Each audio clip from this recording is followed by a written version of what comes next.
All right, episode 34 here, Off the Edge. Jake Ellenbogen, Cameron Lynch coming at you, whether it's in your living room, on your phone, on the bus, wherever.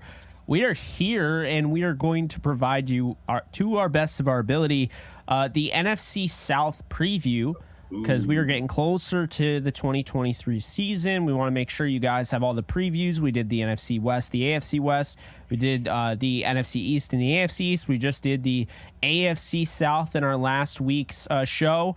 Our NFC South, we're now coming at you. And then we'll have one more to go. One more divisional crop, of course. You have the AFC and the NFC North. We'll wrap it up there. But yeah, Cam, how you doing, man? Man, all is well. We're talking the Buccaneers. We're talking about NFC South. Played in this division for 3 years, so I got a couple stories, Jake. I got some stuff to get off my chest. I'm not gonna favor my team, the Buccaneers, too much, right? I'm gonna be fair in it, but I'm gonna share some good stories, and I'm excited to dive in. It's like we talk about Rams stuff, like it gets you a little fired up. Yeah, and I think there's some things that like grind your gears a little bit that I think we're going to get into. Yeah. For lack of a better term. You know what else we're going to get into? That Bet Online is your number one source for all your sports betting needs this season. Get the latest odds, lines, and matchup reports for baseball, boxing, golf, and more. Bet Online continues to be the fastest and easiest way to place your wagers, including live betting and your favorite casino and card games available to play right from your phone. Head to the website or use your mobile device to sign up today and get in on the action. Remember to use promo code Bleav to receive your 50% welcome bonus on your first deposit. Bet Online, where the game starts. Cam, we also have Underdog Fantasy. Ooh. And if you want to play some fantasy football with us this August and beyond, because technically I always forget to mention this, but you can do the weekly fantasy football. You can do weekly. You can do like a game base. So say we get really into a certain game, you could draft players. Like maybe you get 4 players together. You draft from the 2 teams for that game. Like gives you something to watch, you know? Yeah, I like that. Like just in case, you run into the trouble of having to watch like the Browns and like, I don't know, like the Cardinals. And it's like, well, Kyler's not playing and I don't really like Deshaun Watson. So like, what am I going to do here? And it's like, you just go through it and you're like, oh, cool. Like, I guess tonight I'm rooting for James Conner. Like, he's my dad. Like, so. or you can do a Thursday night, prime time games with Amazon Prime. I like that, Jake. Maybe we kind of throw in some fantasy football Thursday nights. You know what I mean? You mix it up a little bit. Yeah, we can have a lot of fun with that. So the possibilities are endless. So you have to hit that Underdog Fantasy, the promo code. The link is in the description, whether you're watching it or listening to it on audio format. In the description, you will see our link. Sign up today. Off the Edge is your code. You'll receive 100% deposit match up to $100 if you use that code at sign up. And we look forward to seeing you on there. Yeah, it should be a lot of fun. We'll be using it throughout the year. So come get smoked. Yeah. We plan to dominate, by the way, Jake. We plan to dominate fantasy football. So people who are just kind of hell yeah. Oh, I don't know. I mean, I know that we have the pick 'em option, which I'll probably be using, but I plan to win, Jake. We plan to win here. Yeah. You can use the pick 'em option if you think like, I don't know, like Kyler Murray does end up playing and say his, higher or lower is at like 35.5. If you think he's going to go over that, then you pick higher. If you think he's going to go lower, you pick lower. And so it's a cool little thing there. There are just so many different ways to play fantasy football now. So big thank you to Underdog Fantasy. Again, promo code Off the Edge. Let's get into it. Cam, 1 through 4. Are you ready for this? NFC South standings. We got the Carolina Panthers with rookie quarterback Bryce Young at number 1. Yeah. Number 2, the New Orleans Saints with brand new quarterback Derek Carr. Number 3, the Atlanta Falcons finishing 3rd with Desmond Ridder. And 4th, the Buccaneers, your Buccaneers, with Baker Mayfield finishing last. Where do you have yours? That's cold. It's not a knock on Baker, but we'll get into it more. But what is your ranking looking like? That's cold. And to caveat the fans, we cover the Rams as well. Bleav in Rams. I'm sure the folks who do follow us know. But if you're new, we cover the Rams, and Baker was with the Rams last year. We went through a lot of pain when he first landed on the team, it was joy, but then after that, a little bit of pain. So we kind of know a little bit about Baker. Hopefully, he's able to revive his career. I'm actually here in Tampa myself, and I can hear the Baker chants out the window. Kyle Trask, a little, definitely not. There are definitely not Kyle Trask chants going on. They're not like Trask. They're like, don't play Trask. Don't play Trask. I'm sorry. Anyway. Yeah, we'll dive into that. I think Trask he went to the University of Florida, definitely a business move, but we'll dive into that a little bit later. My number one, you mentioned it, the Panthers as well. I think you said it. It was a hot take. You were like, the Panthers are going to win this division. I Bleav it just watching that growth. Second, Jake, I'm going to go the Falcons. And I'm going to say not Desmond Ridder, I'm going to say Taylor Heineke, Georgia guy. I like Taylor leading that football team at one point, Bijan as well. Next, I'm going to go the Buccaneers. Can't put my dogs in last, Jake. So Baker, hopefully you make it happen. I know, what is this fan base? The Baker Bros or the Baker Buds? Baker Bros. I think that sounds familiar. Baker Bros. Baker Buds. Hey, Baker. The Baker Boys. The Baker dudes. Yeah. No. Baker dudes. No disrespect, because the Baker Bros, they show love our podcast when I think Baker went to the Rams. So. Oh, did they ever? Did they ever? Yeah. So respect, Baker Bros. Yes. I'm here in Tampa, so if I see you around, let's holler. But last, Jake, I got the New Orleans Saints. I think, the things that have been going on with Sean Payton, the character there, just from my experience playing the Saints, respect them, but I'm going to have to put them in last, Jake. Hopefully they do well, but I don't think they'll do well in this division. I think they'll be last. I got the Buccaneers ahead of them.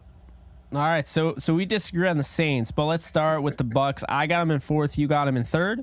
Got him in third, Jake. Yep. All right, so you got him in third. So let's start with the Buccaneers, right?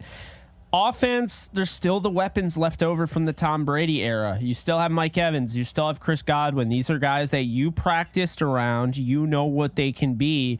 They still have Russell Gage, who Tom Brady got to come over. Trey Palmer, who fell in the draft, somebody that I think there were a lot of analysts that thought he would go higher. They got him in the 6th round, potentially a steal there.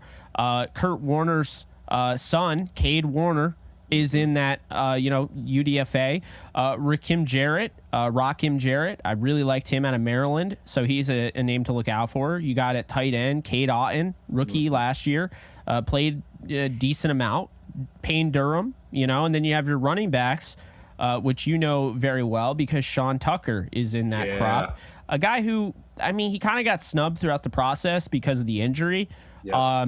But hey, you were an undrafted rookie free agent, and in some aspects, it is better to be an undrafted rookie free agent because you get to choose where you go. Yep. And Sean Tucker probably, I would if I was Sean Tucker. He looked at this running back room. He's like, yeah, Chase Edmonds, he's good, right? Keyshawn Vaughn, he's got some talent, but we haven't really seen a lot. Patrick Laird, I'm not scared of at all. Ronnie Brown, the other UDFA, isn't Ronnie Brown from years past. And Rachaad White is really the one hurdle that you have to get over because he is a hell of a football player. But Sean Tucker could lead this running back room down the road. And so I definitely see why he signed there. In addition to that, they have Baker Mayfield, and we joked about Kyle Trask. But honestly, I wouldn't be surprised if John Wolford beat out Kyle Trask for the number 2 quarterback job.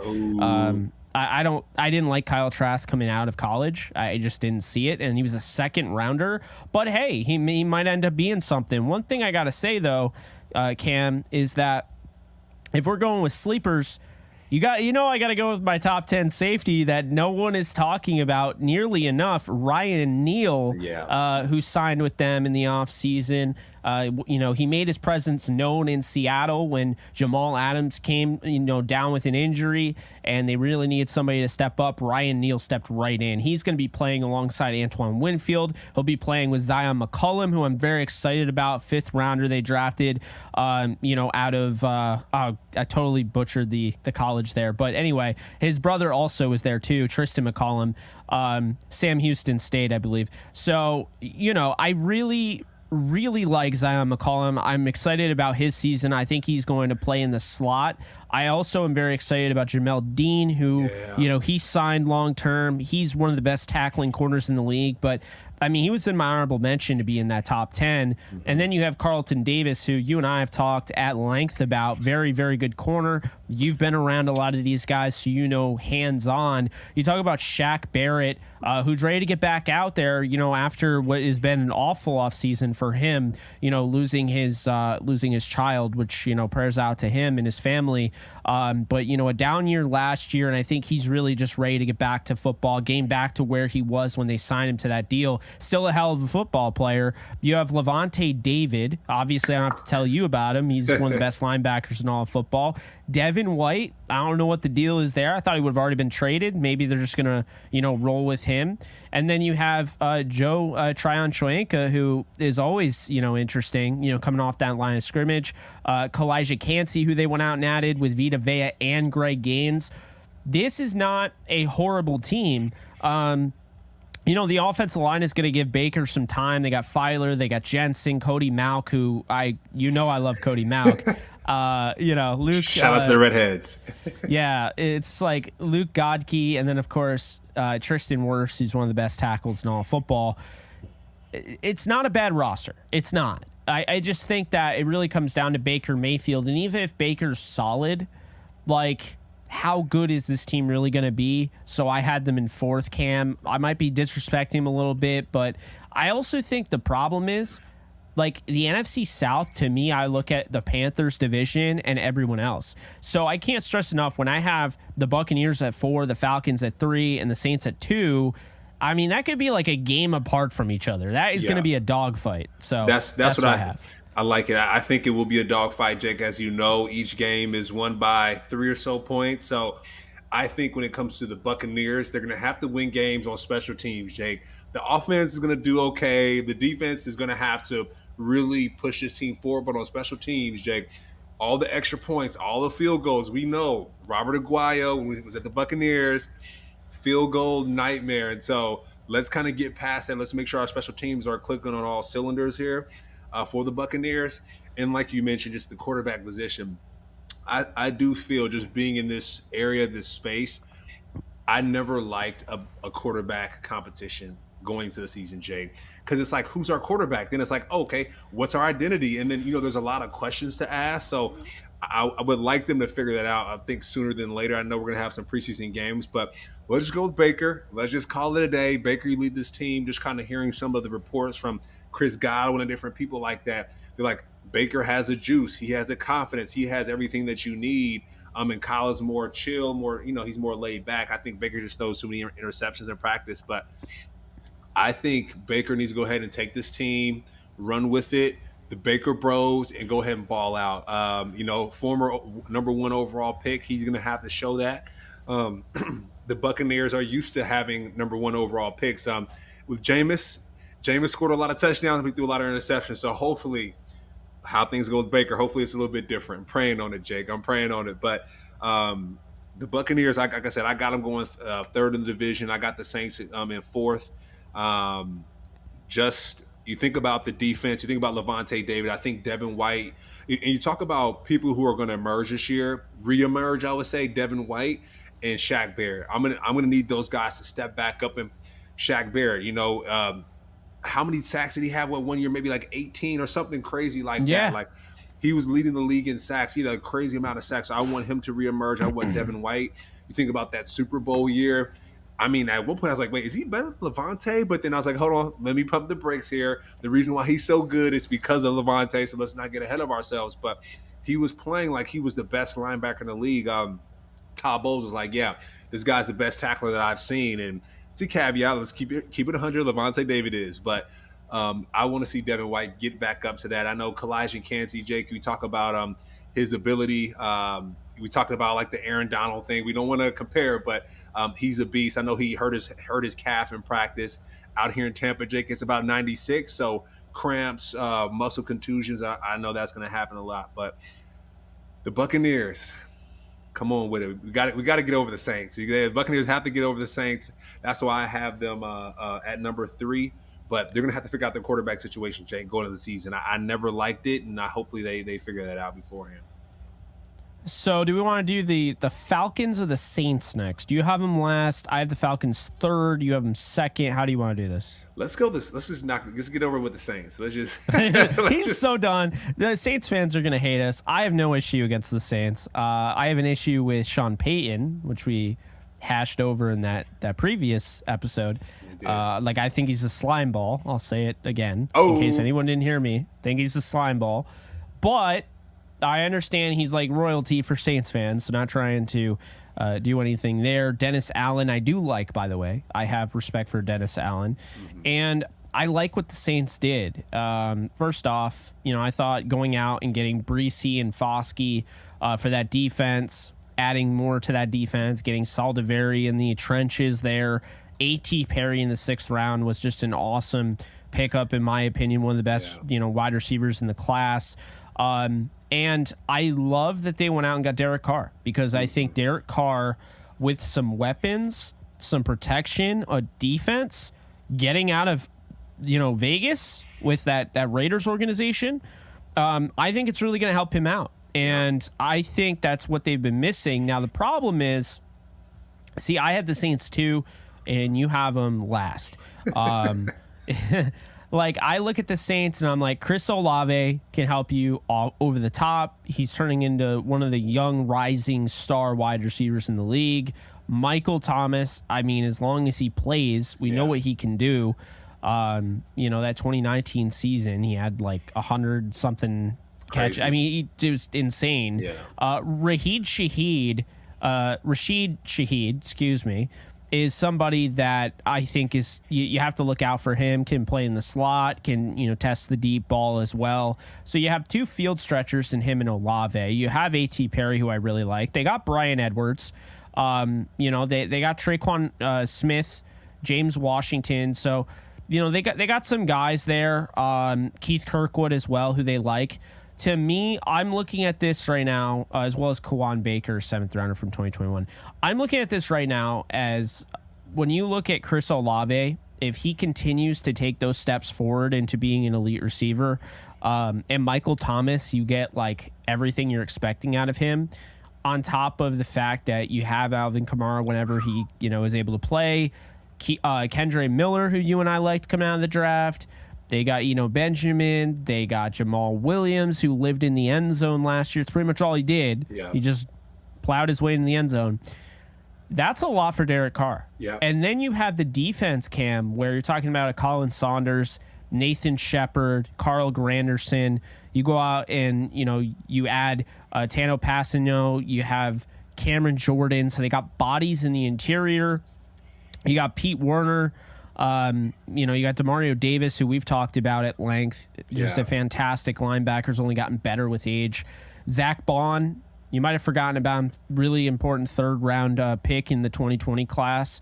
And then you have Alontae Taylor, who I thought had a good year last year. You have Marshawn Lattimore, one of the better corners in football. Bradley Roby in the slot. You got Marcus May and Tyrann Mathieu, who I think people don't quite realize. Obviously, if we're talking to Saints fans right now, they know. But people don't quite realize Tyrann Mathieu is still one of the best safeties in all of football. He is the Honey Badger. He is him. And he hasn't fallen off just because you think he's supposed to by now. Yeah, no, I agree, Jake. You talk about that defensive lineup. You have not only leaders of the Saints, but you got leaders of the entire NFL with Demario Davis. Like, I think now when you talk about the Saints, like, it's Demario Davis and then full stop, right? But Demario Davis, Cameron Jordan. When I talk about people in the league in the front office, love Cameron Jordan, not only by his play, by his leadership, but what he does for the community, and who he is as a person. So, just Demario Davis and him, just by themselves, top notch. And then Tyrann Mathieu, the Honey Badger. He's in New Orleans, where he played college football at, and he's at the top of his game. We went over our top 10 safeties list and DBs list, and he was on mine. So, Honey Badger always been a favorite since college, returning kicks to intercepting footballs. I mean, the guy is unbelievable. So the fact that he's still impacting his community in a positive way and still impacting the game of football, wow, what a guy. And then you think about this too, going on the offensive side. You mentioned Jamal Williams. I have him as my sleeper, Jake. I realized we didn't talk about We didn't talk about sleepers for the Buccaneers. Mine is Sean Tucker, a Syracuse guy. I think he will be your preseason MVP. Sean Tucker will be, but I got Jamal Williams. Jake, you talked about him living in the end zone. He turned a corner. At first, when it came to Jamal Williams, I didn't really like him like that, Jake, because he was beefing with my guy Zaire on Hard Knocks. I don't know if you remember that, but Zaire Franklin, Jamal, they were going at it a little bit. And to be honest, it was really cool to see because both of those guys probably had the best seasons of their careers last year. So, I don't know if that's a telltale sign, but Jamal Williams playing running back behind Alvin Kamara. I love that 1-2 punch. So, let's see how they get things done. And then going back to Michael Thomas, Jake. I mean, when I was playing for the Buccaneers, it was Julio and Michael Thomas, and of course Mike Evans. Like, which one are you going to get? How's this going to look? And you think about it, Lattimore goes up against Thomas every day in practice, so they're only sharpening each other's toolkit. Same for the Buccaneers. You got Mike Evans and Carlton Davis, but you love to see those matchups. You love to see that caliber of talent. And look, I got Saints last because I don't like what Sean Payton said in the news, right? But at the end of the day, like, let's just keep it 100. Like, these guys can play ball, all right? Going back to the Rams days when they had that when not Bradley Roby, but our guy Roby had that interference call, right? Like, Roby Coleman. Coleman, yeah. The Saints have always been a good ball team, a good ball club. But yeah, Jake, it's a little love-hate for me, my man. It's a little love-hate for me. And this is something that I can't get over, to be honest, until ever. So I got the Saints last, but I do know if we were to start putting money down or fantasy football betting, whatever you want to call it, the Saints would be high up on my list if we're actually getting down to the nitty-gritty. So, and then Taysom Hill. Sorry, Jake, really, really quick. Taysom Hill. I'd be remiss not to talk about the Saints and not bring up Taysom Hill, what he brings to the game of football. We talked about this before, Jake. He blocked a punt. I was on the punt team. He blocked a punt. He went and threw a touchdown. He ran a touchdown. He kickoff return. So the Saints, they have some good football players over there. So Taysom Hill, shout out. Respect, my man. Yeah. No, I hear you. I mean, there is no love for me towards Sean Payton. But it's important to kind of separate them. I get that. Respect, it's respect. Yeah, so I mean, I have them too, and I have no issue, nothing against them whatsoever. I mean, if their fans want to have any issues with the Rams, like, by all means, like, whatever. Like, I don't care. You know what I mean? Yeah. At the end of the day, I mean, they're fans and they like their team, and if their team gets robbed, if they feel that way or whatever. That's all them. And I got one more thing to say about the Saints. The Saints fans from my time playing, Jake, nicest fans that I've met. My parents met as well, right? Like my fiance, my dad, they would go to the games. They're like, dude, the Saints fans are so nice. Like, even we played Tulane when I was at Syracuse. Those fans in the New Orleans area are the best. The stadium was one of the loudest stadiums I've ever been in. So, like I said, I'm throwing a little shade, Jake. I put them at fourth, but like, in my heart of hearts, got a lot of love for them. They're actually the last team that I worked out for before I retired. So, I got them fourth still. I got them fourth. Yeah. Well, I mean, again, it's like, 2 through 4, I feel like it's going to be kind of a toss-up. Yeah. So, like, next up, like, I have the Falcons at 3. You have them at 2. I mean, here's my deal with the Falcons, okay? I think that Desmond Ridder, like, he's going to be the starter. And I know you like Taylor Heineke. They also have Logan Woodside. I think Desmond Ridder is going to be the guy. And I think Bijan Robinson, drafting him, not entertaining any of the quarterbacks at any of the rounds, really spoke volumes to me. Like, they feel like they have their guy in Desmond Ridder. I think Arthur Smith really likes him. They go out and get your guy, Matt Bergeron. He's going to be playing guard, and he is going to be a effing menace at guard. Because here's the thing. There's no learning. He's going to do his thing. Like, at tackle, you got to worry about the NFL speed and everything. I think he's just going to be a monster at guard. Yeah. He's a monster offensive line at the Falcons. They have great players around them. They're going to build them up, so it's going to be great for him. Oh, It's insane. I mean, Jake Matthews, Drew Dahlman, Chris Lindstrom, Caleb McGarry. And that's not even including like behind them. They still have Jalen Mayfield, who they drafted in the 3rd round of 2021. They have Matt Hennessy. These are guys behind. So, really good stuff there. Scotty Miller is going to be in that wide receiver room. They went out and got him. Mac Hollins looks yoked, man. Yeah, have you seen him? Yeah, good looking like God. a defensive end. Yeah. Mac Hollins. Yeah. All right, I'm gonna go on record and say Mac Hollins is my sleeper. Okay. All right. I like because I know, like, don't get me wrong, they got some guys I like Kadarius Hodge, right? And obviously Drake London's Drake London, but Mac Hollins could end up having like 800, 900 yards this year, and it wouldn't shock me. Like, honestly, the way he's looking, it's like, just throw him the ball. I mean, this guy's he's gonna punch somebody on the way and he's gonna catch it. Like, we get it. Yeah, I don't know. I've liked him. I feel like he's got a skill set. He definitely, when you look at him coming out of, Vegas last year, like, he's 29 years old. He's still in his prime. He's 6'4", 221. What I see them doing is they're going out and getting guys. Desmond Ridder is not pinpoint accurate, and that's okay. Most quarterbacks are not. He's generally accurate. So the genius of Arthur Smith and co. is that they realize, look, he is generally accurate. I'm going to go and get some freaking stilts, and they're going to go and get that football and bring it down. And that is what Drake London and Mac Hollins are going to be. Then you have guys like Kadarius Hodge, Scotty Miller, Frank Darby, Penny Hart that can work out of the slot. And, don't forget, they have freaking Kyle Pitts. They also got Jonnu Smith. I know Jonnu Smith had a bad run with the Patriots. He is not that guy, okay? He is a lot better than that. You're not that guy, pal. You're not that guy. He's a lot better than that. And so I think, especially Kyle Pitts, too.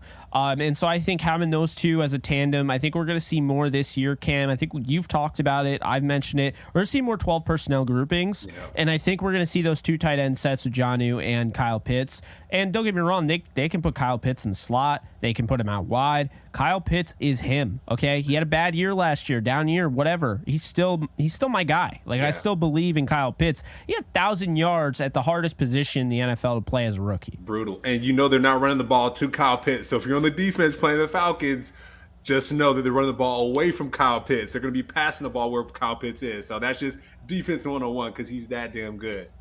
Exactly. And here's the thing, Cam. So they almost had either he did have 1,000 or he almost had 1,000. Tyler Algier last year, 5th rounder out of BYU. They have Cordero Patterson. Okay, Tyler Algier almost gets 1,000 yards, or he had it. I don't have the numbers in front of me at the moment. He and Bijan Robinson can work as runners. They can work in the passing game. This offense is loaded around Desmond Ridder, and if Ridder doesn't cut it, I absolutely agree with you. Taylor Heineke can step right in there, and he's got a lot of stuff to work with. But I think Ridder's going to be okay. Yep. I got a full season. I got Heineke's my sleeper, Jake. I'm just going ahead and say it right now. I know that. I mean, he's the only one. I mean, not the only one, but he gave the Buccaneers a fit when he was at Washington. So, I mean, my guy's a dog. He's back home. I got him as my sleeper.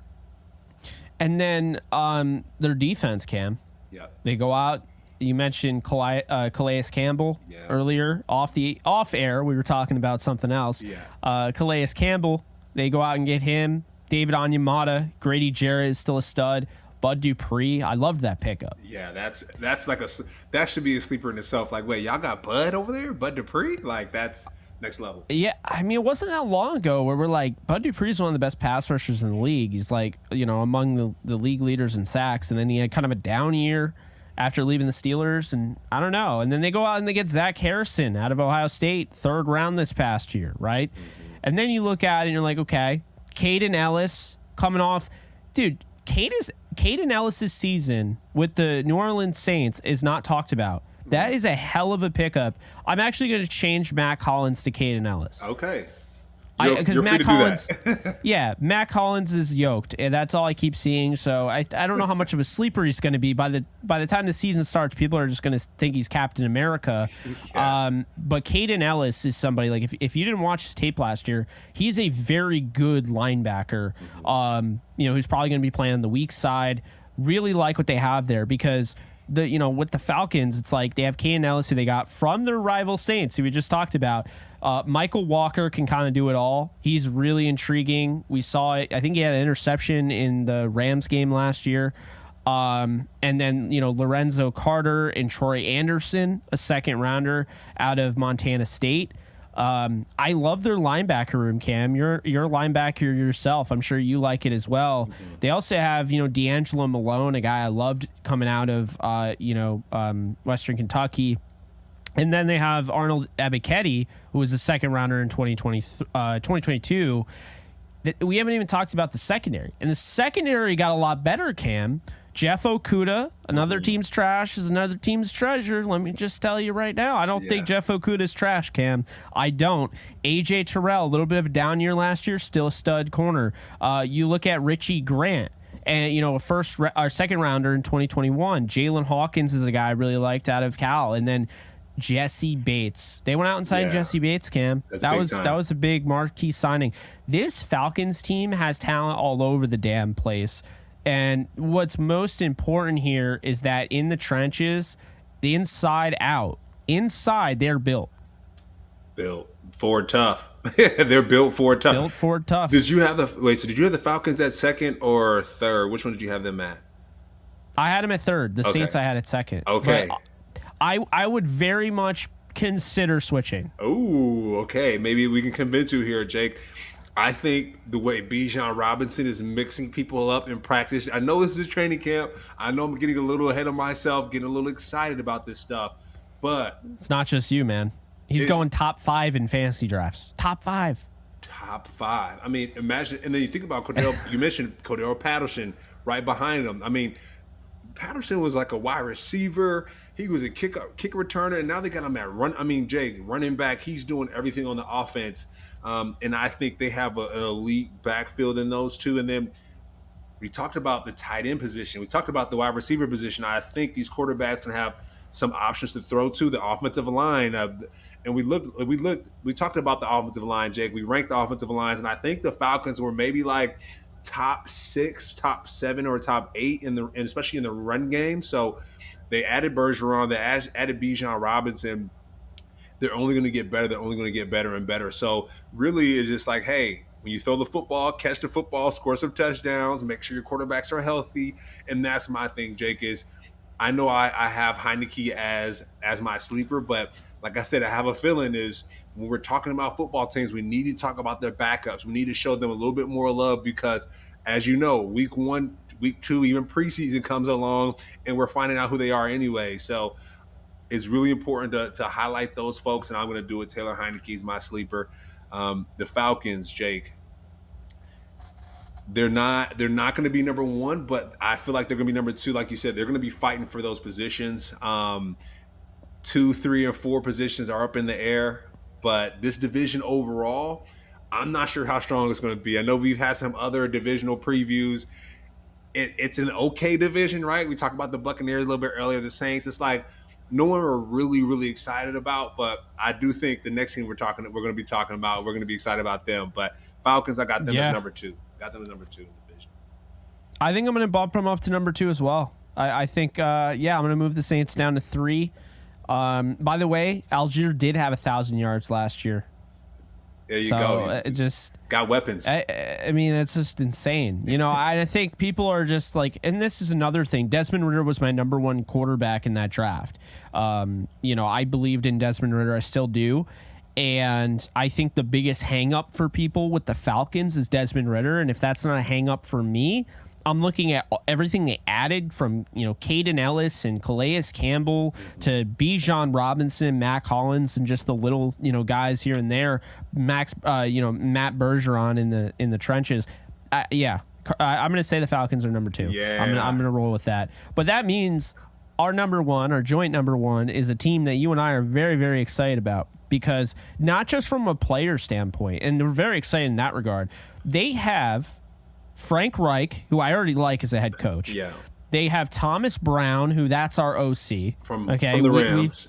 We've been pounding the stump for him. Yeah. Very happy for him. Ajiro Evero also was with the Rams. Yeah. He was defensive coordinator last year in Denver. Yeah. He comes over. He's a defensive coordinator with the Panthers. And Chris Tabor for the special teams coordinator. They have so many guys. I mean, these are coaches, Jake, by the way, too. Like, people don't realize, like, that's what makes teams great. We talked about the Jaguars last week. Doug Peterson. Like, the coaches have to be excellent for the teams to do well. And that's just a full stop. That's a full stop. Yeah. No, absolutely. You know, I think really what it comes down to is, you know, the coaching staff is a sign that Frank Reich is a well-respected guy in the industry. Yeah.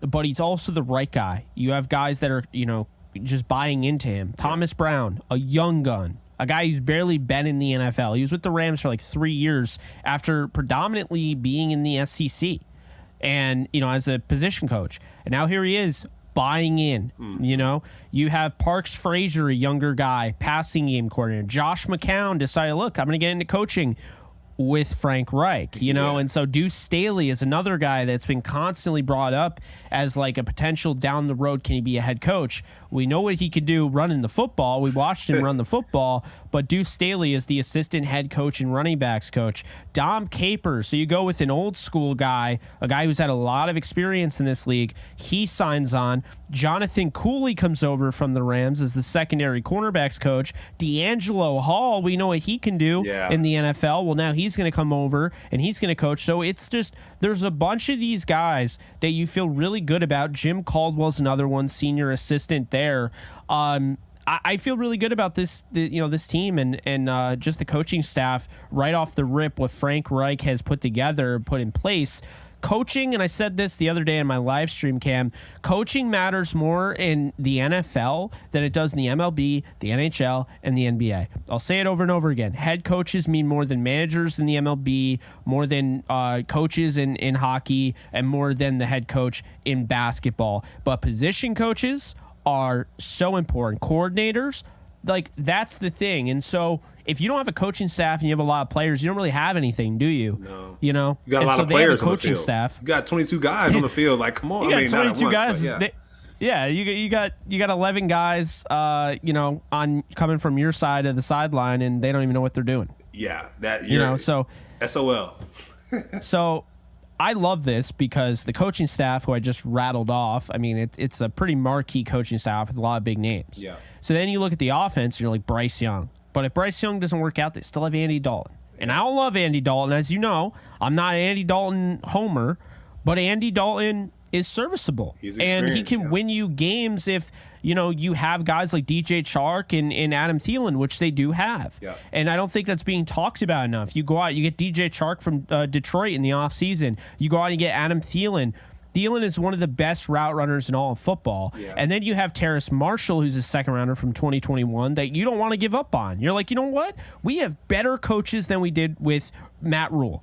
And so now this is the grandest thing about it is you have guys like Shi Smith who were drafted in that same draft. You have guys like Terrace Marshall who maybe you would have gotten rid of in the past, but you're like, these coaches can go under the hood. They can see what they have and like, oh shit, I'm not getting rid of those two. We're going to coach those guys up. They have talent. Then you go out and get Jonathan Mingo in the second round, who you are very high on. Yes. Laviska Shenault, they made a trade for last year, which I really liked. They got an offensive line with Brady Christensen, Bradley Bozeman, Austin Corbett, who you and I love, Taylor Moton, and Ike Ekwonu, who was a top, pick in the first round in 2022.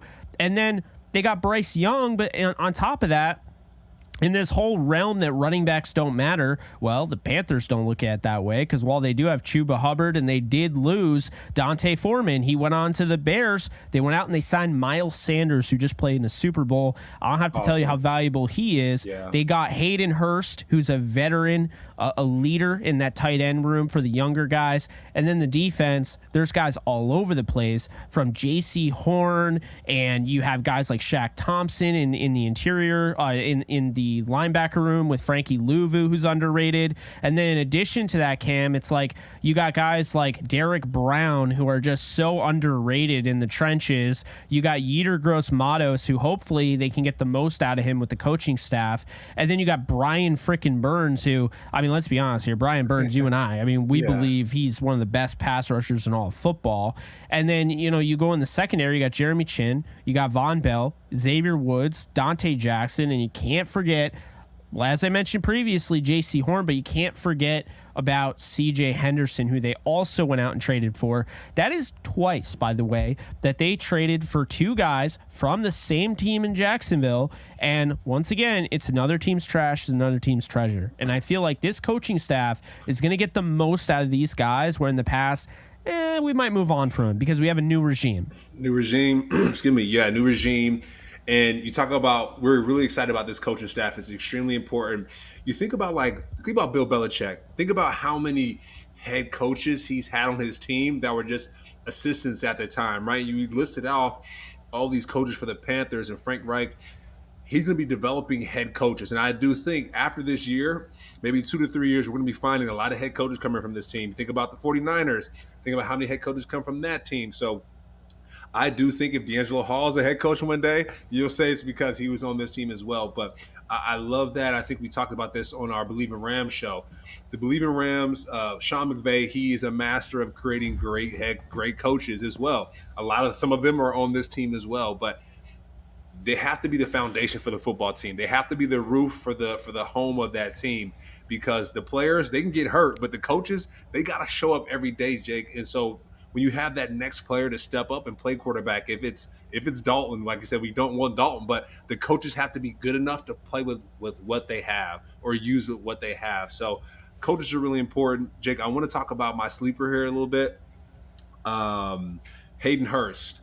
I mean, you just talked about how valuable he is, Jake, not only as a football player, but also off the field. When he had his special about mental health, and like a couple of years ago, mental health, like really like during the pandemic, kind of when it was starting to get popular, but he was already out front with it. He knows what he wants off the field. And I think that's going to help young guys like Bryce, who's going to be throwing him the football, to be able to step into himself and say, hey, like, I know this is who I am on the field, but off the field, what does that look like? And so I really like that. And you also talked about Thielen. Jake, I mean, let's think about Stephon Diggs, right?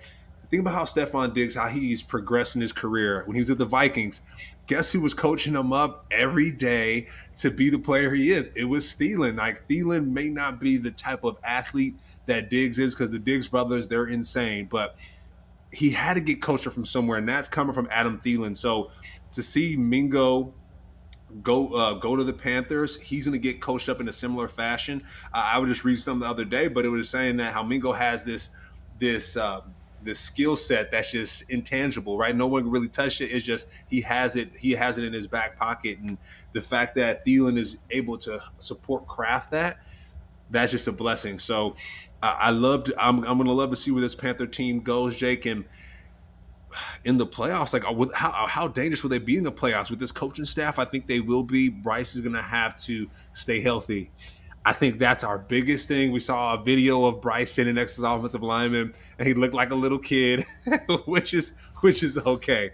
This division is not foreign to quarterbacks who look like kids with their offensive linemen, right? You got Hall of Fame quarterbacks that used to play for the Saints, Drew Brees, who's probably the same height, maybe even shorter than Bryce Young, and he's found success. But Bryce is going to have to stay healthy, Jake. If I'm the coaching staff for the Panthers, I'm like, hey guys, we have a chance to make a run, offensive line and running backs. Take care of Bryce. Like, please, if you don't do anything else, take care of Bryce. And then Burns, if you're on the defensive side, get the football back for him, right? So this Panthers team looking healthy. But like I said, this division isn't great, though, Jake. This division isn't great, but the Panthers, I think, have the best chance because, frankly, they have the best coaches. So I'm excited to see what they're going to do. No, I absolutely agree with you. And I believe Bryce is one of those, rookie quarterbacks who we'll be looking at like, oh, we knew he was just going to work out, Yeah. He played in the SEC. he didn't have a ton of weapons at Alabama this past year. Don't listen to the noise. Alabama gets 5-star recruits left and right. What do you mean he didn't have any weapons? A lot of those guys are already in the NFL. So, I mean, it's not to say that he never had weapons, but for the most part, it was Jahmyr Gibbs. If you go back and you watch, it's like Jahmyr Gibbs was the engine of that offense. And it's like Bryce was asked to do things outside of structure, inside of structure. I don't have a worry about him going to like a quarterback mind like Reich. And the reason, and I'll push back on like a little bit because people will say, well, Frank Reich was terrible with the Colts. First off, no, he wasn't. Second off, I don't think he should have been fired. And third off, even if he was, let's just say for a second, let's entertain he's terrible, right? He's going to have so many guys around him. He's already failed. He's basically falling forward. Yeah. He failed as a head coach, and now he's going to be able to learn from the mistakes he made. And you already know he learned from it because look at his coaching staff. It is way better than the last time he was coaching. So I'm very excited to see that, and I think this Panthers team has a shot in what is a weak conference. The NFC is weak. So if the Panthers, if they get rolling, and he ends up being a prodigy, we're talking about Bryce Young, I mean, they could be a serious, wicked serious problem. They traded up, mind you, from the top of the top 10 to go all the way up to number 1 with the Bears and get him. Yeah. And so I think a lot of what we're going to see, and we're going to talk about the Bears. Obviously, a lot of Bears fans watch the show. Yeah. We're going to see a lot of comparisons. Like, is this because the Bears passed up a lot of guys here. Yeah. They passed up Anthony Richardson. They passed up Bryce Young. They passed up C.J. Stroud. They went all in on Justin Fields. So there's going to be a lot of comparisons, unfair and fair, I would say. And I think Bryce Young is a better thrower of the football.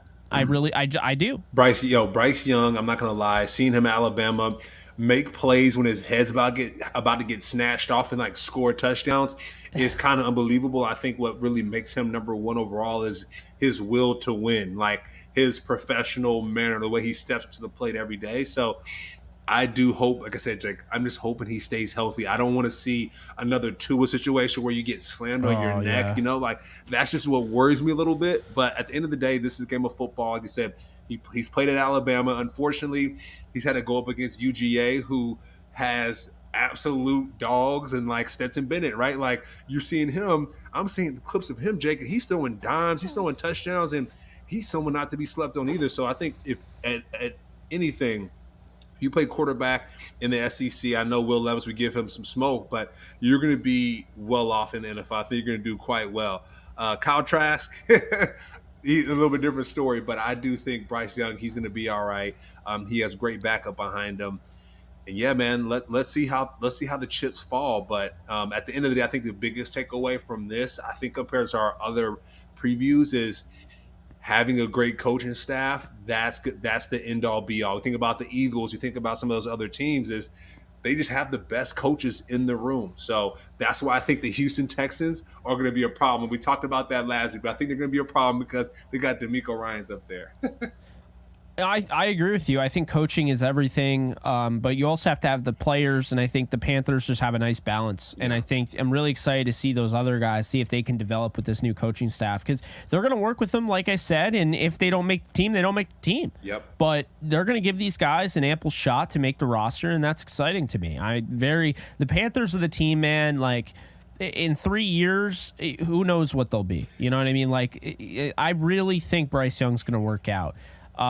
But speaking of somebody who did work out, a special happy birthday to Hall of Fame cornerback, primetime Deion Sanders. Yeah. He turns 56 today. So happy birthday to Deion Sanders. Deion Sanders, primetime. It's really cool, Jake, to see him reinvent himself and to still be excellent. I know he's at Colorado. We'll see how many games he wins, but it's really cool to see him progress, his sons, his family. And Jake, I know, happy birthday, Deion, but I want to go back to the Panthers really quick. One of their X factors, Johnny Hekker, one of the best punters in the league, played with them at the Rams, and he's a baller. He played quarterback in high school. He can play quarterback in the NFL as well. He's probably your third string quarterback, really, but Johnny Hecker's going to be the X factor. Then again, happy birthday, Deion. Well, yeah, you heard it first. I mean, yeah, I love Hecker. He's one of the best punters of all time, and obviously what he did for the Rams. But yeah, it just feels like that's going to be a fun team to be around, be on, and yeah, we'll be. We'll find out. I mean, that's the fun thing about the NFL season. You think something is this obvious to happen, and then all of a sudden this happens. It's like, whoa, So we don't know. Yep. But that's going to do it. So next time you will see us, we'll be doing the AFC North, and we'll wrap up with the NFC North. But again, thank you guys. You can follow Cameron Lynch at Cameron Lynch 50 on Twitter. You can follow me at JK Bogan and the show at Off the Edge Show. Thank you guys so much, and we'll see you guys next time. Later, folks.